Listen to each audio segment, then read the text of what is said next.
Where is crypto going? It's hard to know, but I'm sure the liquidity report from Rio Vision's Pro membership should help a lot. And since it costs $7,000 to have that membership, yours truly is going to bring you that data for free. Just send some blessings. Don't like, don't subscribe, okay? Please. I don't want to be famous. It's called the MIT Market Report, and it has a very clear view on how the macro is affecting crypto and what the outlook is going forward. So, first, you have to understand that the way the professionals look at the markets, they look at it in seasons. So, we had spring in the end of 2023, and we had just shifted into summer in the macro space. And you know what's supposed to come after summer? It's crazy. It's supposed to be fall after summer. But what they just said is all the data is saying that we're going back to spring. And even the guy himself is shocked. He's like, this is not normal. This doesn't make sense. Obviously, spring doesn't come after summer. But we are in a stage of macro where everything looked like we were ready to take off. Bitcoin went up, assets went up, and now it's turning back around and we're going backwards to summer, backwards to spring. Now, that process will probably last for 3 to 6 months. This is all according to them. Now, in spring, technology does do well, but on the trend backwards, we have the kind of chaos that we've seen play out now, where we have these sharp dips and everything is a hodgepodge, basically. Also, he mentioned that at the end of October, we normally see a liquidity drain because at the end of the quarter, sorry, at the end of September, right at the beginning of October, the quarter ends, and there's a liquidity drain as there's rebalancing in the portfolios. At the same time, we're watching all this yen carry trade stuff play out. We're watching the yield curve inverting. So there's a lot of things that are headwinds, but overall, the liquidity is going to blow up going into the beginning of next year. So what they're saying is that in the very short term, in the next 3-ish months, expect some volatility, but that is completely normal. That's meant to shake you out of your position because on the other side is so much money printing that it will blow your head off. Okay, that money printing usually leads Bitcoin by a few months, especially when it crashes.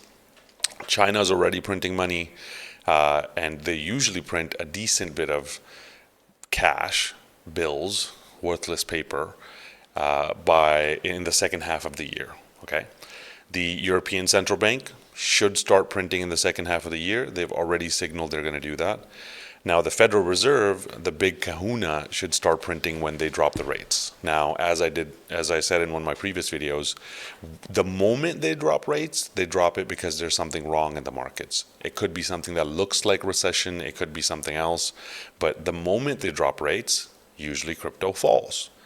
Once the rates are low, they print money, and that's when crypto goes bananas. So in simple terms, great buying opportunity when the Fed drops rates.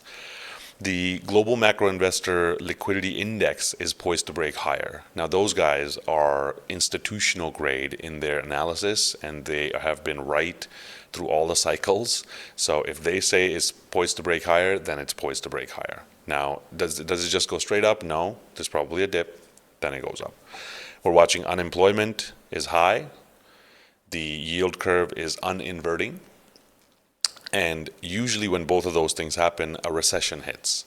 Do I think a proper recession is going to hit? No, because we have, Big Papa Fed always printing money to save the world. And I think this time around, the markets don't crash down, they melt upwards. It'll be sharp, it'll be quick, it'll be unexpected.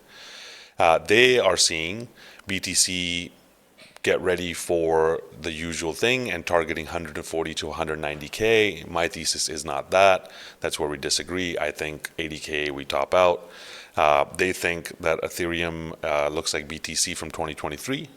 It has an 89% correlation to the price action and is approaching a major bottom in this process. Solana looks like it's making a bull flag, and Solana BTC chart is breaking out. So all of those things look great.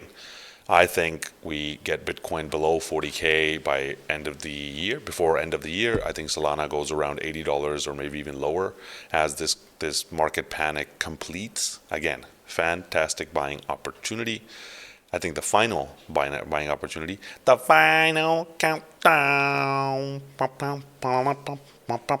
What were we talking about?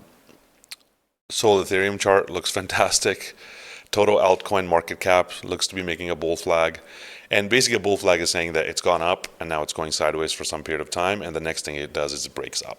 Okay, 70% of the time it breaks up, 30% of the time it breaks down. Let's see what actually happens. They're seeing the usual turbulence pre-election in October. That's also where I agree. I think there's going to be a great buying opportunity in that mid-October to mid-November time zone. And in simple terms, in that report, they're showing that liquidity is coming back. Boring zone is ending. Banana zone is starting. Everything is aligned.